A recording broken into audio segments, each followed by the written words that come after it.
While your role as a teacher and coach is to provide students personal growth opportunities through athletics, the role of the athletic training community is to give you the tools so you can help your team perform at their best and create the safest possible environment. Hello, I'm John Almquist, a high school athletic trainer and former chairperson of the National Athletic Trainers Association Secondary School Committee. Over the next several minutes, I'll cover the ways proper hydration techniques can aid your teams in the area they care most about, performance, while helping you and your administration achieve one of your primary goals, the safety of the individuals in your care.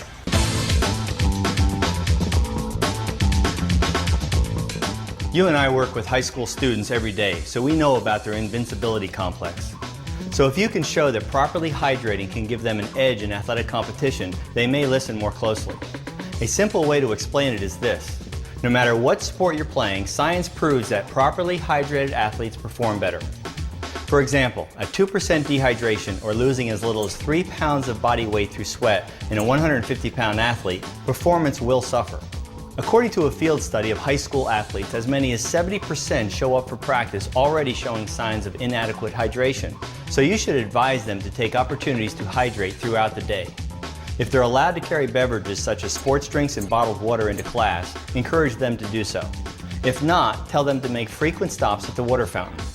While water is needed to maintain performance, sports drinks can provide a number of advantages for athletic participants. First, carbohydrates. In the hours immediately before activity and also between activities, they should take in carbs to fuel their muscles and maintain blood sugar levels. Athletes need 30 to 60 grams of carbohydrate energy per hour during exercise to perform at their peak. Carbs in sports drinks help replace those used during exercise. Electrolytes, especially sodium, help replace what is lost in sweat. This is particularly important for those who are salty sweaters, as sodium encourages continued drinking and sodium depletion can increase the risk of muscle cramps. The right balance of electrolytes is also important to help the absorption of both water and carbs into the body from the gut. And finally, flavor, which encourages drinking. Research has demonstrated that athletes rehydrating with a flavored beverage will typically replenish more fluids than athletes rehydrating with water only. This makes a big difference in maintaining proper hydration. When consumed frequently in small amounts, scientifically formulated sports drinks are absorbed into the bloodstream as quickly as water, delivering energy, electrolytes, and fluids without a sloshy stomach feeling.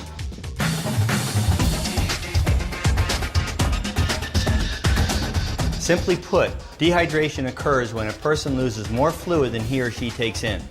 In athletes, fluids are primarily lost through sweat during intense exercise or in hot conditions.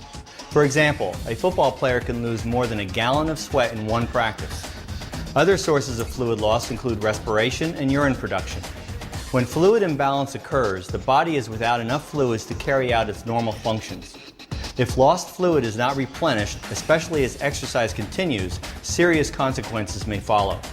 A dehydrated athlete will demonstrate one or more of the following symptoms: noticeable thirst, muscle cramps, weakness, dry mouth, decreased performance, difficulty paying attention, headache, nausea, fatigue, lightheaded feeling, or dizziness.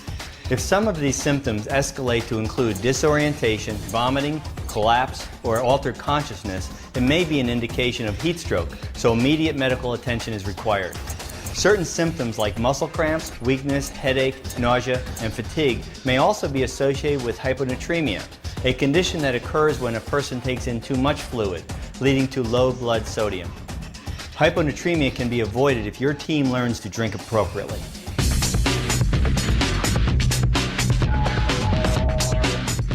While all athletes can become dehydrated, some are at greater risk for heat illness, namely those in high-intensity outdoor sports during hot and humid times of the year. It's important to recognize the relationship between intensity and duration.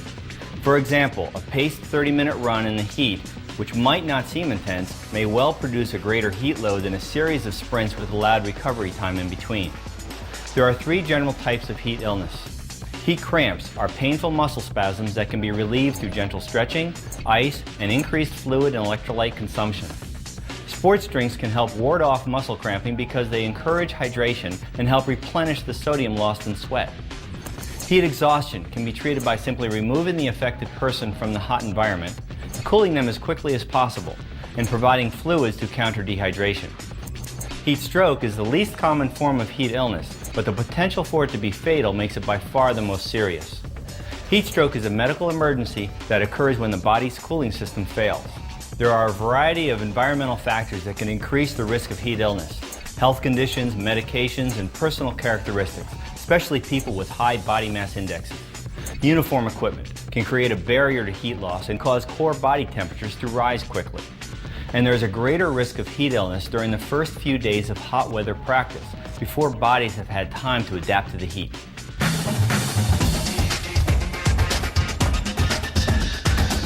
There are measures that can be taken to minimize the likelihood of someone on your team suffering from heat illness. First, avoid dehydration. The safest approach is not to become dehydrated in the first place. You can help your team by training them to monitor their fluid loss and to drink enough to replace what they lose. One way for them to verify their own hydration status is to check the color of their urine. If their urine is dark in color, like apple juice, they may need more fluids. If their urine is light in color, like lemonade, they're probably better hydrated. Teach your team to routinely monitor their fluid loss during activity. The best way to determine fluid status is to have them weigh in and out of practices and games. The goal is to finish an activity weighing about the same as they did at the start. If they lose weight, they should be drinking more during exercise. If they gain weight, they're probably drinking too much. Be mindful of body weight concerns, particularly with your female participants. Keep results private, and stress that you are not urging them to gain or lose weight, but are interested in the fluctuations of body weight which are due to changing fluid balance. Next, adapt to the heat. While many on your team may not be prepared for the heat at the beginning of the practice season, all will benefit from a period of gradual heat adaptation. This physiological process can take anywhere from 10 to 14 days for most of the important changes to occur, and should be built into the first 2 weeks of practice. And if you want to get ahead of the game, advise your team to start exercising outdoors 2 weeks before practice begins. They should start with 15 to 20 minutes of continuous exercise in the heat, and add 5 to 10 minutes each day until they are practicing a normal amount of time. They should maintain a steady sweat rate throughout activity. For safety, they should exercise in pairs or groups, and they should stop if they start feeling bad.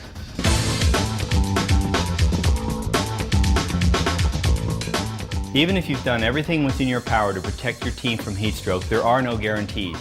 The safety of the team is your responsibility. As a first responder, it is essential to understand the risks involved and create a formal action plan in case someone overheats. Implementing the following steps could help save a life. Remember, in a suspected heat stroke situation, seconds count. So while having someone call 911 is important, immediate cooling is the most important step to reduce the chances of permanent disability. It's also important to have someone designated to call their parents in the event of an emergency. The most effective way to cool an overheated body is with cold water immersion, a process that can cool a person from 108 degrees to 102 degrees in just 15 to 30 minutes. It is recommended that every school should have a small ice-filled pool ready in the event of an emergency. But if that's not practical, at the very least, each school needs to have a cooling plan. Assuming that there is no potential for head or neck injury, strip the player of any heavy equipment.